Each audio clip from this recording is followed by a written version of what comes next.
గురుప్రసాద్ గారు, గురుప్రసాద్ అకాడమీ నుంచి ఉన్నారు మనతో పాటు.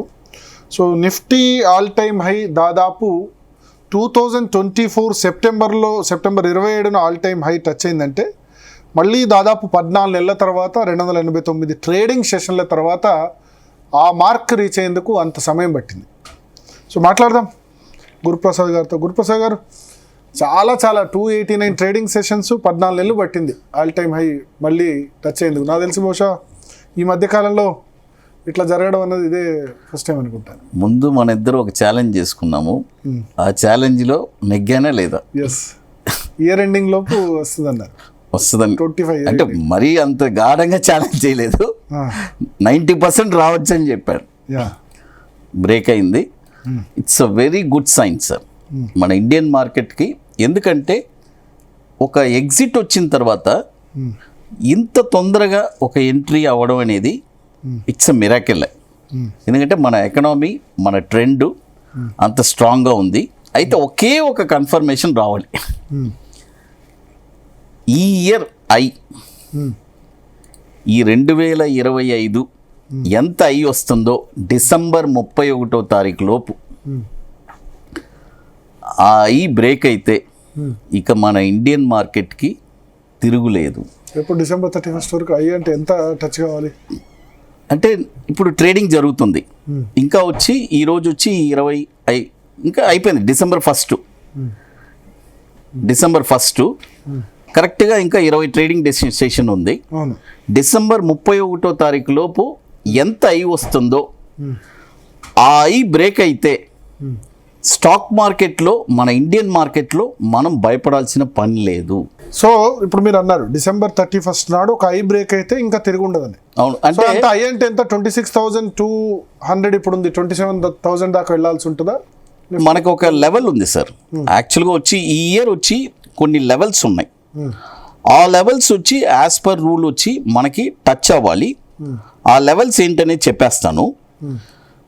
ఈ ఇయర్ లెవెల్స్ వచ్చి 25,230 ఫస్ట్ లెవెల్, 26,440 ఇంకా రాలా. ఇప్పుడు ఎంత వచ్చిందంటే 26,320 వచ్చింది. ఈ 440 క్రాస్ అయితే నెక్స్ట్ లెవెల్ వచ్చి 27,190 దాకా ఈ 31వ తారీఖు లోపు ఒక 800 పాయింట్లు పెరగడానికి అవకాశం ఉంది. 26,430 క్రాస్ అయితే ఈజీగా 440 ఈజీగా 27,190 దాకా వెళ్తుంది, వెళ్ళడానికి అవకాశం ఉంది. ఈ లోపు ఎక్కడైనా ఆగొచ్చు, ఎందుకంటే క్రిస్మస్ హాలిడేస్ వస్తుంది, చాలా మంది వెకేషన్స్కి వెళ్ళిపోతారు, అసలు ట్రేడింగ్ చేయరు. కాబట్టి నాకు తెలిసి ఇది ఒక మంచి పాజిటివ్ క్లోజింగ్ వస్తుంది. బట్ ఆ క్లోజింగ్ ఇయర్లీ ఎందుకంటే చూడండి లాస్ట్ ఇయర్ బ్రేక్ అవ్వడానికి 14 నెలలు అయింది.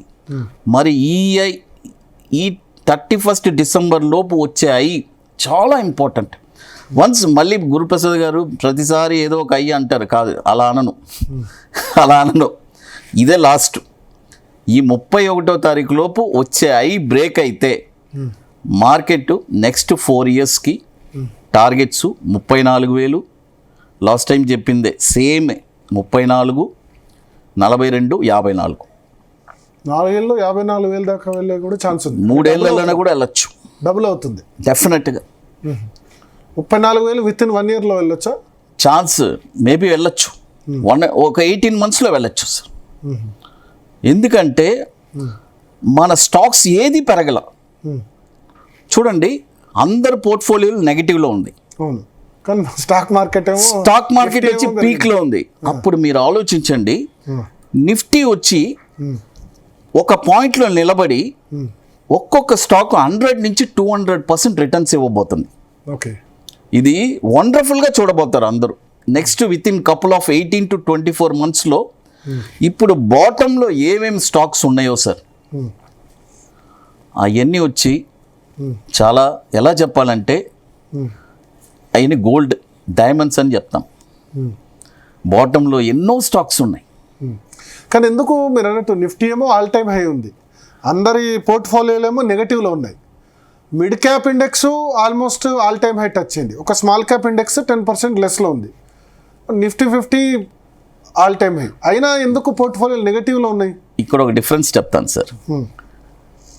సార్ ఇప్పుడు నిఫ్టీ అనేవాడు వేరు, బ్యాంక్ మిడ్ క్యాప్స్ అనేవాడు వేరు, స్మాల్ క్యాప్ అనేవాడు వేరు సార్. నిఫ్టీకి ఓన్లీ 50 కంపెనీలే, మ్యాక్సిమం నిఫ్టీ నెక్స్ట్ 50. ఆ కంపెనీస్ పెరుగుతున్నాయి కదా, మిగతా ఎందుకు పెరగట్లేదు అంటే నిఫ్టీలో వచ్చి రిటర్న్స్ వచ్చి కొద్దిగా తక్కువ ఉంటుంది, అయితే క్విక్గా డౌన్ అయినా మళ్ళీ పైకి వచ్చేస్తుంది. ఈ మిడ్ క్యాప్లో 50% 100% స్టాక్ డౌన్ అయినా కూడా మళ్ళీ రిటర్న్ ఇచ్చేటప్పుడు 300% రిటర్న్ ఇస్తుంది. ఏదైనా ఓవరాల్గా చూసుకుంటే నిఫ్టీ కంటే మిడ్ క్యాప్స్ స్మాల్ క్యాప్సే ఎనార్మస్ రిటర్న్స్ ఇస్తాయి. అందుకనే ఎప్పుడైనా సరే నిఫ్టీతో పాటు వీటిని కంపేర్ చేయకూడదు. అందుకనే నేను ఒక మాట చెప్పాను, నిఫ్టీ మీరు చూడండి, ఇన్ ఫ్యూచర్లో నేను చెప్తున్నాను, మీరు నోట్ చేసుకోండి. నిఫ్టీ వచ్చి ఒక పాయింట్లో నిలబడి నిఫ్టీ అలాగే ఉంటుంది, అన్ని స్టాక్స్ ఆల్ టైమ్ అయి బ్రేక్ అవుతూ 200% 300% రిటర్న్స్ ఇస్తుంది. అప్పుడు నిఫ్టీ పెరగదు. ఓకే, నిఫ్టీ అంటే స్మాల్ క్యాప్, మిడ్ క్యాప్, లేకపోతే నెక్స్ట్ 50 ఇవన్నీ పెరుగుతాయి, అవన్నీ పెరుగుతూనే ఉంటుంది. నిఫ్టీ కూడా మళ్ళీ తగ్గదు. ఇప్పుడు కొన్ని పర్ఫార్మెన్స్ మనకు కనబడుతుంది, రిలయన్స్ తర్వాత ఇటువంటి పర్ఫార్మెన్స్ వల్లనే నిఫ్టీ పెరిగినట్టుంది. రిలయన్స్ 30 లక్షల కోట్లు, దాంట్లో మనకి వెయిటేజ్ ఉంది కదా. Reliance, bank Nifty. ఇప్పుడు చూడండి, బ్యాంక్ నిఫ్టీ లాస్ట్ ఇయర్ అసలు ఆల్ టైమ్ అయ్యి ఎప్పుడో బ్రేక్ అయిపోయింది.